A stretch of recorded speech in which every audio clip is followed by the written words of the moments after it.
Salut, c'est Romaric. Il faut que je te parle du chasseur-cueilleur en fait, parce que ça fait plusieurs fois que j'en parle, mais tu sais pas ce que c'est le chasseur-cueilleur. Enfin, si tu sais ce que c'est un chasseur-cueilleur. Mais le chasseur-cueilleur, c'est pas que du passé en fait. Le chasseur-cueilleur, c'est quelqu'un qui chasse et qui cueille quand il a faim. Et qu'est-ce qu'il fait le reste du temps? Tu t'es déjà posé la question?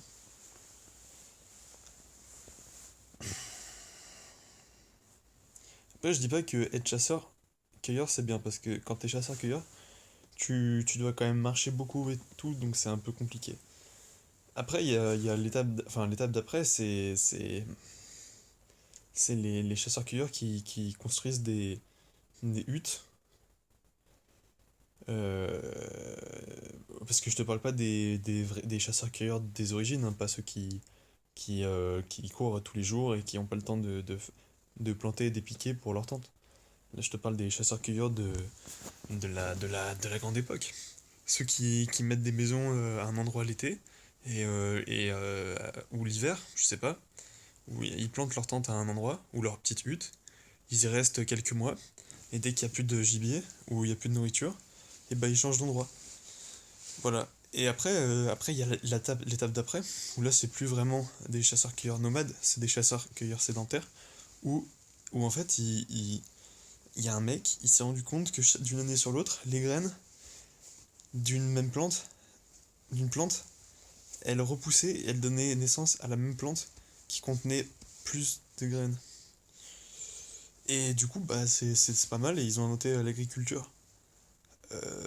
Mais c'est pas l'agriculture avec des tracteurs comme tu connais, hein. Je pense, parce que là j'ai aucune idée, qu'ils avaient, ils avaient un petit système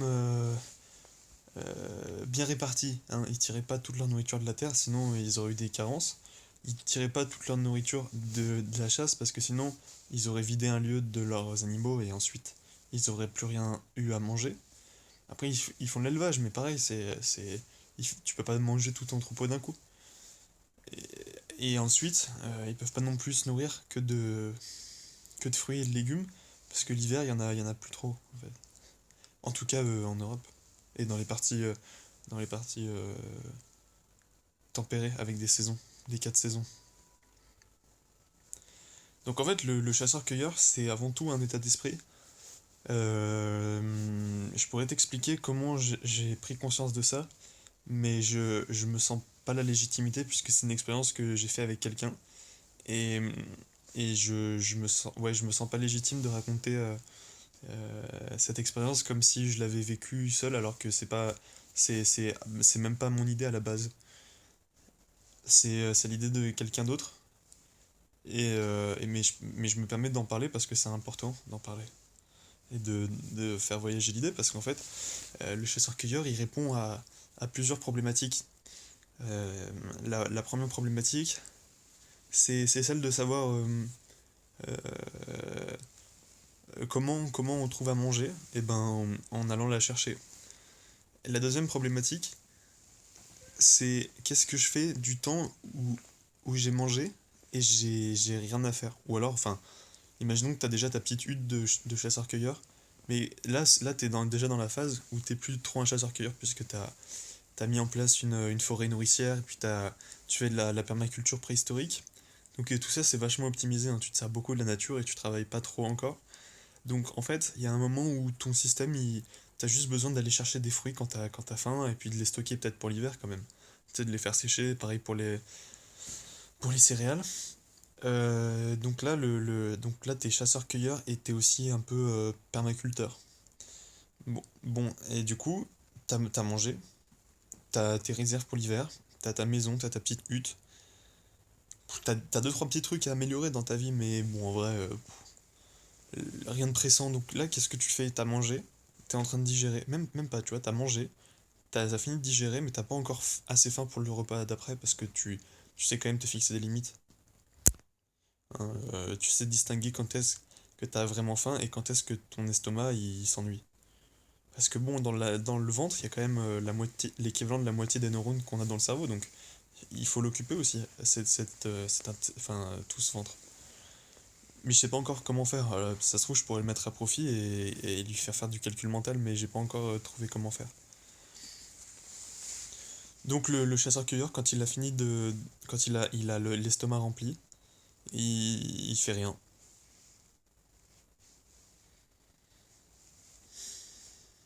Il fait rien. Il dort. Il regarde les nuages passer.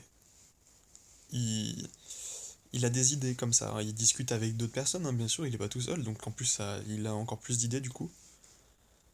Et voilà ce qu'il fait. Et mais en fait, il doit être très heureux, alors qu'il a pas, il a pas de film, il a pas de bande dessinée, il a pas de jeu, de, il a pas de maquillage, il a pas de ballon, il a pas de, il fait pas, il a pas de sport, il a pas les JO à regarder à la télé puisqu'il a pas de télé et qu'il y a même pas de Jeux Olympiques. Et en fait, du coup, ça se trouve, tu vois, par exemple, il a dormi 2 heures, il se réveille, mais tu sais, il a pas faim. Du coup, il se dit, oh, bon, il y a tout le monde qui dort à côté de moi. Si j'allais me promener, parce que j'ai rien d'autre à faire que ça. Enfin, j'ai pas d'autres idées là pour l'instant que ça. Et donc, du coup, il va se promener. Il marche, il marche, il marche. Il prend bien son temps, tu vois, parce que de toute façon, il y a que ça à faire. Enfin, il connaît en plus la région, il sait qu'il va pas se faire manger par des bêtes. Il connaît les gens qui habitent dans le coin, donc il sait qu'il va pas se faire tuer. Il se marche tranquille, tu vois. Voilà, il fait juste attention où il pose les pieds parce qu'il peut toujours mourir de tomber, de trébucher sur un caillou, etc. Hum, Mais voilà, en fait, l'état d'esprit du chasseur-cueilleur, c'est tu fais ce que tu veux. En fait, tu fais rien de productif, sauf si t'as envie. En fait, c'est vraiment ça être chasseur-cueilleur. C'est d'abord, tu t'assures que t'as de la nourriture. Ensuite, tu rémunères ça. Enfin, en fait, ça marche pour tous tes besoins de base, hein. Et tes besoins de base, c'est juste dormir, euh, à, ne pas avoir trop froid ou trop chaud, avoir de l'eau, avoir à manger et avoir des gens à qui parler. Ça, c'est tes besoins. Et si t'as plus de besoins que ça, c'est que t'es superficiel.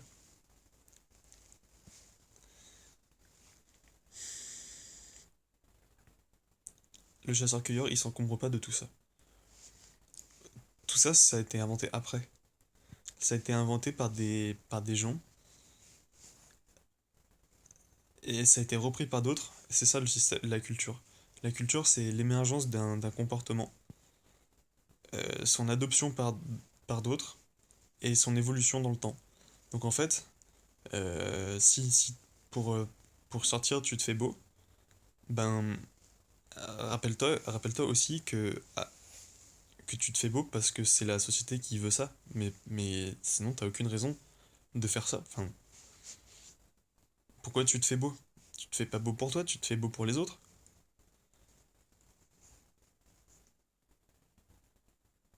Mais pour- pourquoi tu fais ça? Je dis ça, mais moi-même, des fois, je me fais beau, hein.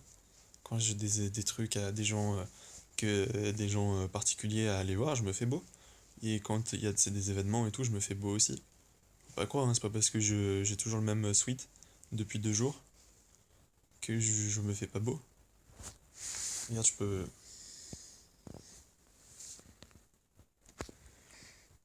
Là, je suis plus un chasseur-cueilleur. Je suis plus un chasseur-cueilleur parce que là, il faut que j'aille voir des gens. Et il va falloir que je sois différent. Que je sois pas normal, naturel. Sinon, les gens, ils risquent de pas. Ça desservirait l'évolution du projet. Ça nuirait un petit peu à la coopération si je suis complètement ce que je suis. Et en fait, c'est là que tu te dis que toute la couche superficielle, elle sert à une seule chose. Elle sert à ce qu'on puisse vivre ensemble. Mais pourquoi on a besoin de ça pour vivre ensemble? Parce qu'on ne sait pas s'accepter tel qu'on est, les uns les autres. Et si on peut pas s'accepter, en fait, c'est encore plus simple à comprendre. C'est parce que il y a trop de différences culturelles qui nous séparent. Je peux rire d'un truc et toi ça te rendra en colère, ou l'inverse. La culture c'est bien, mais ça devrait unir les gens plutôt que de les diviser. Et quand t'as des cultures exclusives, bah ça nuit à la coopération. Et là, la culture, c'est un frein, en fait, si tu veux, à l'amélioration du système humain en général.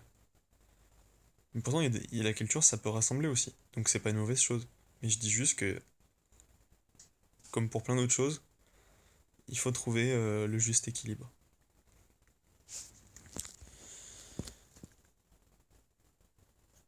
Le chasseur-cueilleur, il a déjà de la culture, hein. Faut pas croire que c'est un état parfait. Il a déjà des rites, des coutumes, il a déjà des habitudes, il a déjà des outils et des manières de vivre dans son environnement qu'on lui a apprises et qu'il a éprouvées dans le temps.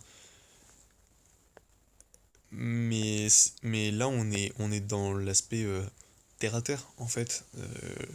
L'idée du chasseur-cueilleur, c'est un truc qui est pas vrai, quoi, parce que ça prend pas en compte plein de choses de l'époque, comme le fait que ça se trouve, ils avaient tout le temps plein de trucs à faire. Culturellement parlant, peut-être qu'ils avaient tout le temps libre qu'ils avaient, ils devaient le passer à trouver du bois et à le sacrifier sur l'autel de leur dieu, de la fertilité, de la nature, de leur déesse peut-être, de la nature, et ils avaient aucun temps pour respirer.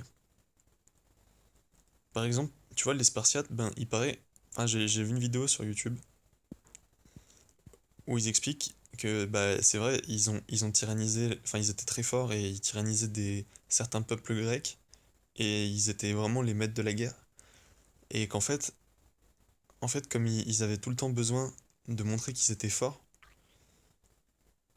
ils faisaient tout le temps de les muscu, ils s'entraînaient tout le temps au combat, et en fait, ils avaient jamais de temps libre.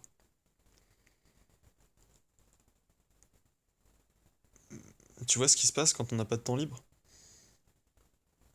Quand on n'a pas de temps libre, on n'a pas de moment où on peut absorber des nouvelles choses, sauf celles qu'on doit faire. Mais tu vois, par exemple, quand tu vas au travail et que tu fais le même travail tout le temps, qu'est-ce que tu apprends? Tu peux parler avec tes collègues, mais tes collègues, ça fait 10 ans que tu vois les mêmes collègues, qu'est-ce que tu vas apprendre si eux-mêmes ils sont dans la même situation? Est-ce qu'ils ont pas plus de vie folle que toi? Certes, ils ont peut-être des enfants différents ou un conjoint différent, mais en fait, ils ont aussi peu de temps que toi pour réfléchir. En fait, c'est pas mal de réfléchir, parce que de réfléchir, c'est-à-dire, tu vois, c'est comme un miroir. Tu réfléchis ce que tu reçois en fait. C'est-à-dire, tu absorbes plein de choses. Quand tu regardes un truc à la télé, ou plusieurs fois la même émission, bah après, tu vas avoir des expressions, tu vas avoir des blagues associées. C'est parce qu'en fait, tu absorbes, et ensuite, bah, comme c'est ce que tu as absorbé, ça ressort. Et,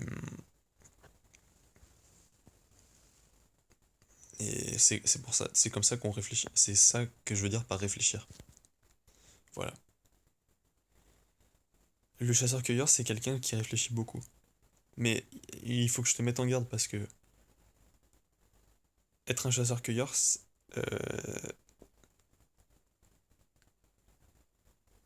c'est pas une finalité en soi.